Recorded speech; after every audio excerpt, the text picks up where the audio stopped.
Hey everyone, this is Advocate Farheen Ansari and welcome back to the channel. Well, today we shall start with a new topic of law, that is law of torts.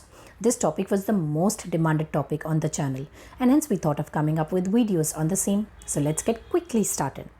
बच्चों, आज के इस video lecture में we shall focus to understand the background and the basic understanding of what tort is and how it is defined. सबसे पहले law of tort is an uncodified law, यानी जैसे contract के लिए कॉन्ट्रैक्ट एक्ट है, companies के लिए companies act है, उसी तरह टॉर्ट के लिए there is no specific law या comprehensive act. Hence law of tort is called as uncodified law. तो मैम अगर टॉर्ट से रिलेटेड कोई स्पेसिफिक लॉ नहीं है तो टॉर्ट हुआ या नहीं हुआ ये कैसे डिसाइड होगा? वेल बच्चों, there are many laws which talks about tort. Example, consumer protection act 1986, motor vehicles act 1988, environment protection act 1986, specific relief act 1963 and बहुत सारे. Also tort is governed by the principles of common law. यहाँ British case laws refer किए जाते हैं and quote किए जाते हैं जब भी इंडिया में टॉर्ट से रिलेटेड कोई केस डिसाइड होना हो. The word tort is used in different language. Tort is derived from a Latin term जिसका मतलब है tortum, which means twist. अब बच्चों आगे बढ़ने से पहले let's understand the concept of tort. Tort का meaning है wrongful act या inactions by a person. अब wrongful act और inactions दो टाइप के होते हैं, एक civil wrong and दूसरा criminal wrong. Civil wrong में तीन टाइप्स आते हैं. वन, breach of contract, यानी अगर दो पार्टीज़ में से एक पार्टी ने कॉन्ट्रैक्ट को ब्रेक किया तो जिस पार्टी ने ब्रेक किया ही has committed a wrong and this wrong is called as civil wrong. दूसरा सिविल रॉन्ग है ब्रीच ऑफ ट्रस्ट, यानी अगर you gave me your car to use for a particular purpose and if मैंने आपकी car को wrongfully use किया without your permission, this is called breach of trust and इसे भी civil wrong कहा जाता है. And lastly is tort. Section 2M of limitation act 1963 define करता है टॉर्ट को as civil wrong, but it further states that tort does not include two things, breach of contract and breach of trust. जिसका मतलब ये है कि breach of contract and breach of trust को हम टॉर्टियस रॉन्ग नहीं consider करेंगे. Let's understand this by way of an example. You and I get in to a contract of buying and selling a car. I promised you that I will sell you my car at 20,000. and you accepted to buy my car at 20,000. Now, if I do not deliver you my car, what action can you take? Well, क्योंकि आपके और मेरे बीच में contract हुआ था, basis that you can go to the court and file an action against me because there was a breach of contract. Similarly, मान लो I am walking on the road. एक car वाला पर्सन रैश ड्राइव करते हुए आता है और मुझे hit कर जाता है. I am injured. Now tell me, what action I can take?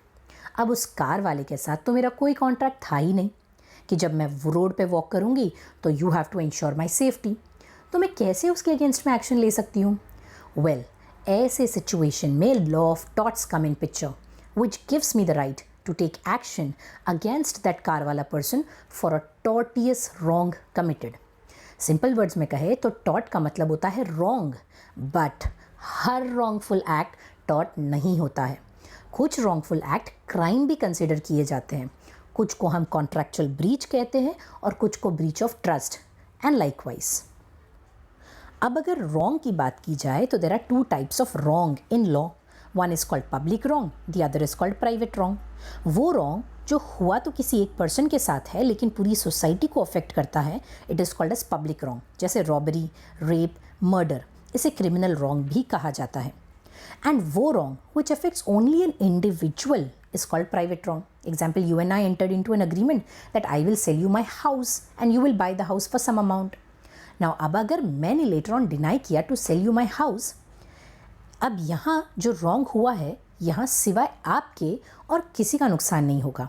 Hence, this is a private wrong. इसे civil wrong भी कहा जाता है. Now, let's quickly move to summarize जो अभी तक हमने समझा. Tort एक civil wrong है जो सिविल इंजरी क्रिएट करता है.